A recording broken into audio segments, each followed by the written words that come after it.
मोदींनी कोणताही विक्रम केलेला नाही. पंडित नेहरू हे 16 वर्ष भारताचे पंतप्रधान होते असं वक्तव्य खासदार संजय राऊत यांनी पंतप्रधान नरेंद्र मोदींच्या भाषणावर टीका केली आहे. एनडीए सरकारला 12 वर्ष पूर्ण झाल्यानिमित्तानं मोदींनी काल भाषण केलं. त्यानंतर मोदींनी अजून काम सुरू केलं नाही.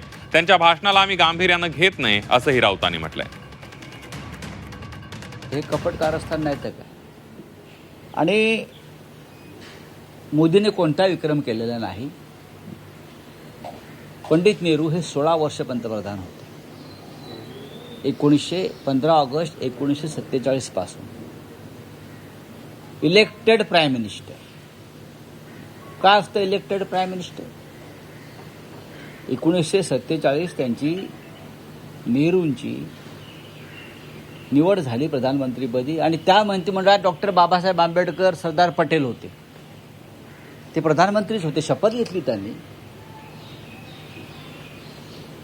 याचा अर्थ मग ते सरदार पटेलला गृहमंत्री मानत नाहीत देशाचे. डॉक्टर बाबासाहेब आंबेडकरांना कायदा मंत्री मानायला मोदी तयार नाहीत. जर नेहरूंचा तो कालखंड 4 वर्षाचा ते मानायला तयार नसतील तर ज्या परिस्थितीत पंडित नेहरूंच्या हातात हा भारत होता स्वातंत्र्यानंतर, तो इतका कंगाल आणि गरीब होता, ब्रिटिशांनी लुटलेला, ओरबडलेला, त्यातून हा देश पंडित नेहरूंनी उभा केला. मोदींना अजून खूप काम करायचे आहे. त्याने अजून कामाला सुरुवात केली नाही. आजही ते कपट कारस्थान याच्यामध्येच गुंतलेले आहेत. हा पक्ष फोडा, तो पक्ष फोडा, हे करा, यांना तुरुंगात टाका. नेहरूंनी हे कधी केलं नाही. त्याच्यामुळे नरेंद्र मोदींची अशी भाषणं आम्ही सिरियसली घेत नाही. मागची निवडणूक 2024ची ते निवडून आलेलेच नाही. त्यांना बहुमतच नाही आहे.